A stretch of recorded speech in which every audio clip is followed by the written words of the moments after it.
Salam sejahtera Malaysia, terima kasih kerana menonton video-video dalam channel ini. Sebelum kita mula, jangan lupa untuk tekan tombol subscribe, share, like dan komen. Let's go! Salam sejahtera dan salam perpaduan kepada seluruh rakyat Malaysia. Info panas malam ini dipetik daripada syahbudin.com.net bertajuk Tanda berpecah atau sedang menuju ke alam barzakh. Berita penuh. Perhimpunan Agung UMNO PAU baru-baru ini mencatatkan kehadiran lebih rendah berbanding sebelumnya, kata beberapa perwakilan, dengan seorang mengaitkannya dengan perpecahan dalam parti. Seorang pemimpin akar umbi dari Johor yang enggan namanya disiarkan berkata, suasana pada PAU yang diadakan awal bulan ini amat menyedihkan. Ia tidak seperti dulu. Mood kali ini sangat tidak baik. Ahli parti berpecah belah. Ada yang tidak berpuas hati dengan kepimpinan, manakala yang lain memilih untuk menyertai parti yang mereka rasa perjuangkan hak Melayu, katanya kepada FNT, merujuk kepada Bersatu. Seorang lagi pemimpin akar umbi dari Tapa Bersetuju, PAU tahun ini menyaksikan perhimpunan perwakilan yang lebih kecil. Sebagai orang lama dalam UMNO, keadaan ini menyedihkan saya. Rakan seperjuangan, saya enggan hadir kerana tidak percaya dengan kepimpinan parti, kata pemimpin itu yang juga enggan namanya disiarkan.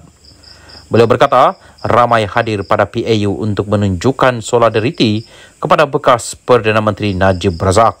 Semasa perhimpunan itu, mereka mengangkat poster menuntut keadilan bagi bekas Presiden UMNO yang kini dipenjarakan.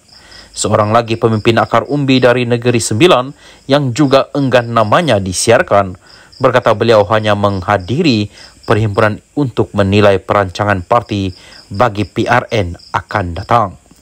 Tetapi sebaik sahaja saya masuk ke Dewan pada hari pertama perhimpunan, saya dapat rasa kami tidak akan berjaya pada PRN. PAU ialah acara terbesar bagi parti, tetapi tidak seperti tahun-tahun sebelum ini, kali ini tidak ramai yang hadir, katanya. Seorang pemimpin pemuda dari Kuala Lumpur bersetuju penyertaan pada PAU kali ini lebih rendah. Tetapi, beliau menyangkal dakwaan ini disebabkan rasa tidak puas hati ahli terhadap kepimpinan semasa. Beliau berkata, kekurangan dana untuk menganjurkan acara, menyediakan pengangkutan dan menyediakan makanan menyebabkan tidak ramai ahli menghadiri PAU kali ini. Salam sejahtera dan salam perpaduan kepada seluruh rakyat Malaysia. Berita panas malam ini bertajuk dakwaan aset UMNO RM100 bilion hilang. Tun M, dua bekas menteri digesa beri penjelasan. Berita penuh. Veteran UMNO menggesa Tun Dr. Mahathir Mohamad bersama dua bekas Menteri Keuangan memberi penjelasan berkaitan dakwaan kehilangan aset UMNO dikatakan bernilai RM100 bilion. Penjelasan bekas Perdana Menteri yang juga bekas Presiden UMNO itu bersama Tun Daim Zainuddin yang juga bekas Bendahari Parti selain Tan Sri Nor Mohamed Yaakob, menurut veteran UMNO perlu kerana rakyat khususnya ahli parti itu berhak tahu cerita sebenar. Menerusi satu kenyataan, Setiausaha Agung Veteran UMNO, Datuk Mustafa Yaakob, berkata dakwaan itu adalah sesuatu yang serius dan melibatkan dana besar serta membabitkan kepentingan awam. Saya kira orang ramai, khususnya ahli UMNO, perlu diberi penjelasan oleh tiga bekas pemimpin ini. Bagi saya, ini sesuatu yang serius dan melibatkan dana yang besar, membabitkan kepentingan awam, apatah lagi jumlahnya begitu besar, katanya. Mustafa merujuk dakwaan pengendali laman blog Malaysia Today, Raja Petra Kamarudin, kononnya wujud pertelegahan di antara ketiga-tiga bekas pemimpin itu berhubung isu aset berkenaan. Sudah pasti dakwaan Raja Petra ini sesuatu yang serius. Sekaligus, perlukan penjelasan tiga bekas pemimpin UMNO ini kerana isu berlaku ketika era Dr. Mahathir menjadi Perdana Menteri, katanya. Dr. Mahathir menjadi Perdana Menteri keempat dan paling lama berkhidmat bermula 16 Julai 1981 sehingga 31 Oktober 2003. Bagaimanapun, pada 2016, beliau muncul kembali berpolitik apabila menubuhkan Bersatu dan menandingi Barisan Nasional BN. Pada 2018, dalam satu kejutan politik, Bersatu bersama parti-parti sekutunya melalui gabungan Pakatan Harapan PH memenangi pilihan raya umum ke-14 dan pada usia 93 tahun, Dr. Mahathir kembali menerjui negara sebagai Perdana Menteri ke-7.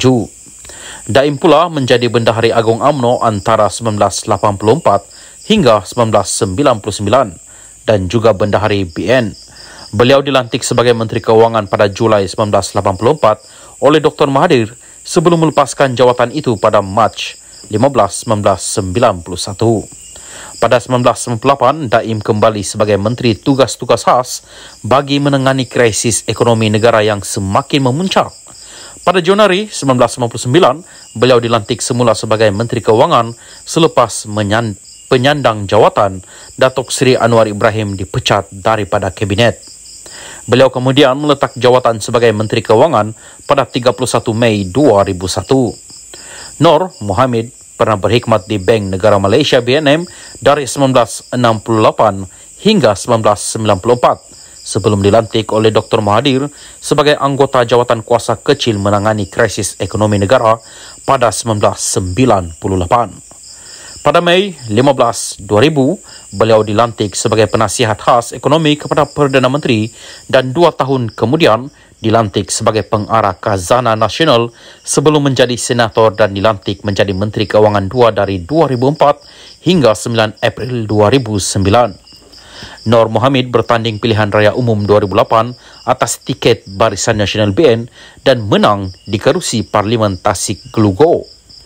Sesulan penstrukturan semula Kabinet pada April 2009, beliau dilantik Menteri di Jabatan Perdana Menteri menerjui unit Perancang Ekonomi dan unit Kerjasama Awam dan Swasta sehingga 2013. Sementara itu, Mustafa berkata, pihak berkuasa berkaitan lain khususnya Suruhanjaya Pencegahan Rasuah Malaysia SPRM juga wajar menyiasat dakwaan sama kerana ia satu tuduhan yang serius.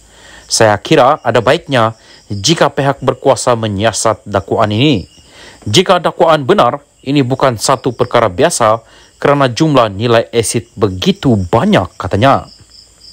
Katanya lagi, isu asid UMNO pernah dibangkitkan ketika Datuk Seri Najib Razak menjadi Perdana Menteri dan juga Presiden UMNO, namun tiada pembongkaran lanjut dibuat.